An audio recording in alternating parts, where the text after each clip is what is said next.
Hey guys, what's going on? Today I'm going to do an album review of one of my favorite albums that unfortunately didn't get on my albums list because another one of the band's albums got on there. This is Pantera's Far Beyond Driven. So on my top 20 albums of all time, I put Great Southern Trendkill. But I was listening to this the other day, and this is a very good album too, if not just as good. So I figured why not give this one some attention, since I gave Great Southern Trendkill some attention for the other list. So, yeah, let's get started. I really freaking love this album. So, like with my other reviews, we're going to start with packaging, as always.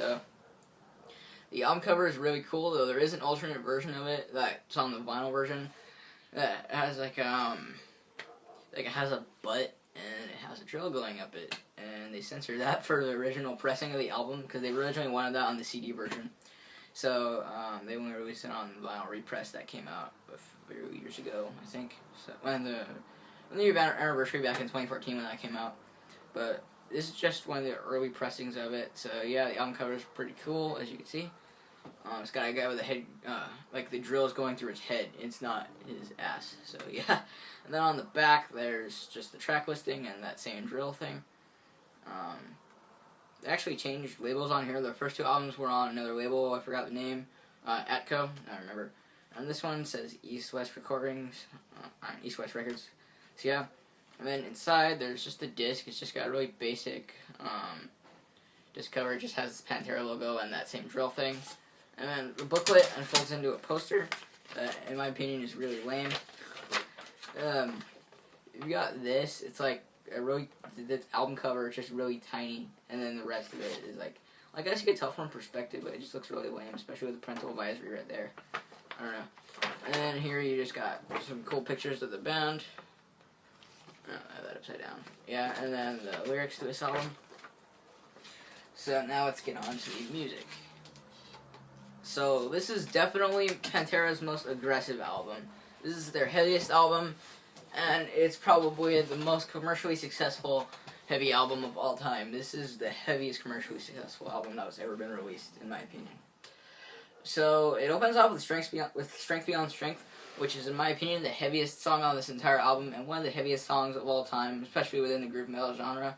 Like, I know that there's, like, death metal and black metal and grindcore, and that shit's pretty freaking heavy, but for just a groove metal song, this is very, very heavy. Like, there's no intro, there's no, like, you know, like, sound intro, there's no acoustic intro, like it's freaking Metallica or something.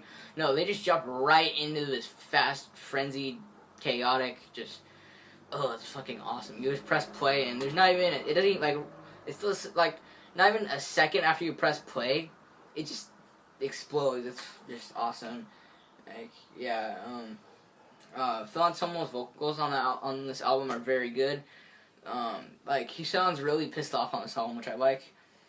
I just really like, the lyrics to Strength Beyond Strength, even though he talks about drugs, which I don't approve of, but it's just interesting how he just kind of talks about defying the social norm in a way, but in a really vulgar way. Let me see if I can find the lyrics on here. Yeah, there's a reason there's a parental advisory on this album. It's a pretty jacked up album as far as lyrically. Let me see if I can find the lyrics, because I can't remember them. Shit, where are they?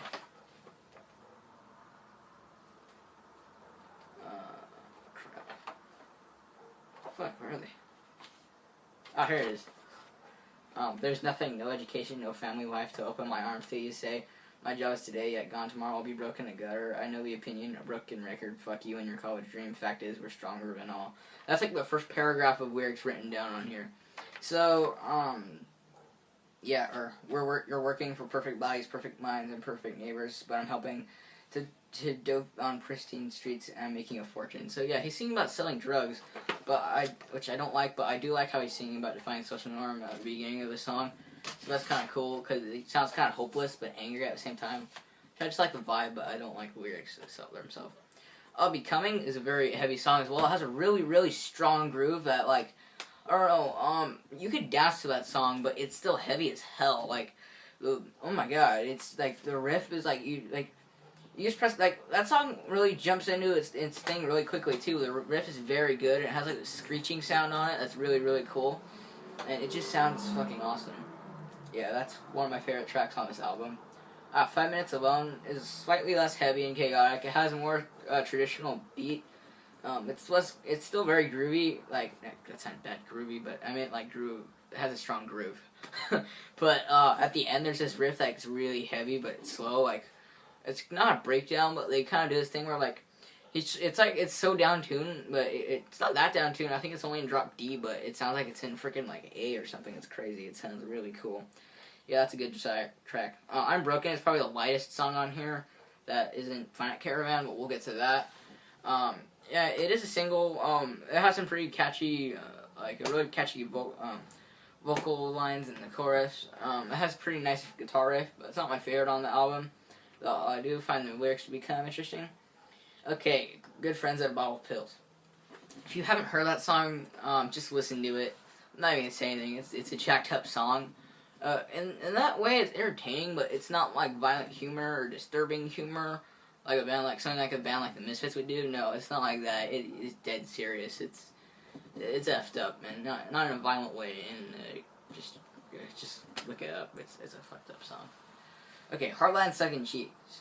That is a very good song. It's really heavy, and it has a slow intro, and then it breaks into a really heavy, chaotic. It kind of sounds like what's it called? It kind of sounds like Becoming as well. Like just the groove of it is really cool. I really like the drumming on that song. It's really good. Not my favorite, but it's really good. It's not as memorable as some of the other tracks on here.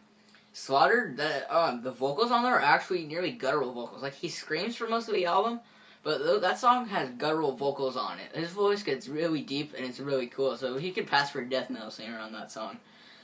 Yeah, Slaughtered is a really heavy song, and it's really good. And it's also catchy, too. There's a hook in it, and, yeah, it's really good. I think the lyrics have to do with religion or something, if I remember correctly. I don't know. I'm probably wrong, but yeah. 25 Years is one of my favorite tracks on the album, if not my favorite song on this album, because it's super heavy. It has a really slow intro, like kind of like Heartland Sucking Cheeks, where it's like these really drony sounding guitars that are just like really like mindless, and then it just goes right into. It sounds like a precursor to what people call gent nowadays. Like, it's like super heavy. Like, it's like they just play one note after the other and chunk it, and then they start chunking it really, really fast. It's like, well, after feeling someone's vocals get a lot angrier, it's like they're going up a roller coaster, and then it's like right when they start playing it faster, it slowly gets faster, and then it just catapults and it just goes straight down. That's what that part of that song is like. It's just freaking heavy, and it's awesome. The lyrics of that song are pretty messed up as well. He's talking shit about his dad. I don't care. I just like the aggression in his performance and his voice in his time. Shedding Skin is also another. There's some pretty messed up lyrics on this album. I don't like the lyrics on this album, but I do like just the tone of his voice and the anger. Like, feeling someone as a person is a total jerk, but I do like his vocal performance on this album.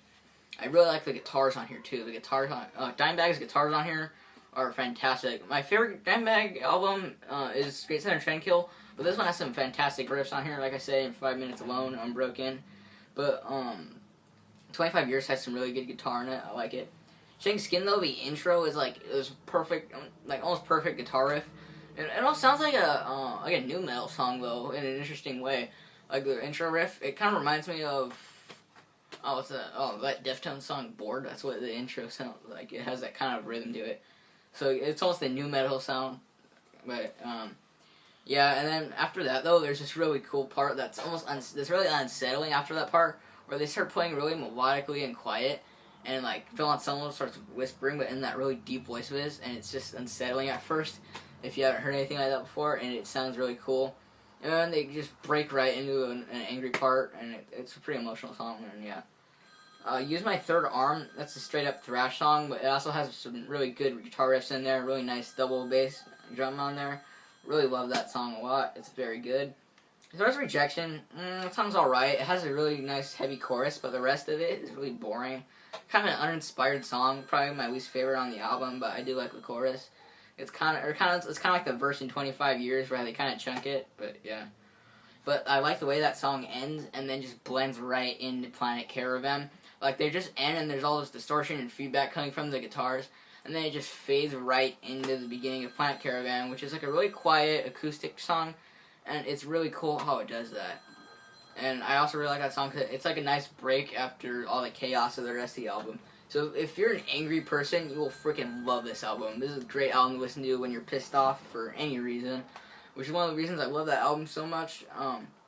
Yeah, this is one of my favorite albums. It's my second favorite Pantera album. My favorite is The Great Sun and Trendkill.